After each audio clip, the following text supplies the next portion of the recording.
আশেপাশে কাফেররা ঘুরে কিন্তু বিশ্বনবীরে দেখে না। সবাই খেলে এরকম এরকম করে, ডানে বায়ে হাতায় বিশ্বনবীর সামনে দিয়ে যায়, কিন্তু কাফেরদের চোখ অন্ধ করে দিয়েছে কে?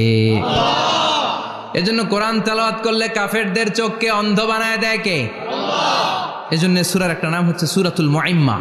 কি নাম? অন্ধ করে দেয়। এই সূরার প্রথম 9টা আয়াত যদি বিপদে পড়ে, শত্রুর কবলে পড়ে আপনি তেলাওয়াত করেন, শত্রুর চোখটারে অন্ধ করে দিবে কে? বিশ্বনবী মক্কা থেকে যখন মদিনায় যায়, হিজরতের সময় বিশ্বনবী সূরাতুল ইয়াসিনের প্রথম 9টা আয়াত তেলাওয়াত করলেন। তেলাওয়াত করে আল্লাহর নাম নিয়ে ঘর থেকে বের হলেন, আশেপাশে কাফেররা ঘুরে কিন্তু বিশ্বনবীরে দেখে না। সবাই খেলে এরকম এরকম করে, ডানে বায়ে হাতায় বিশ্বনবীর সামনে দিয়ে যায়, কিন্তু কাফেরদের চোখ অন্ধ করে দিয়েছে কে? এজন্য কোরআন তেলাওয়াত করলে কাফেরদের চোখকে অন্ধ বানায় দেয় কে? এজন্য সূরার একটা নাম হচ্ছে সূরাতুল মুআইম্মা। কি নাম? অন্ধ করে দেয়।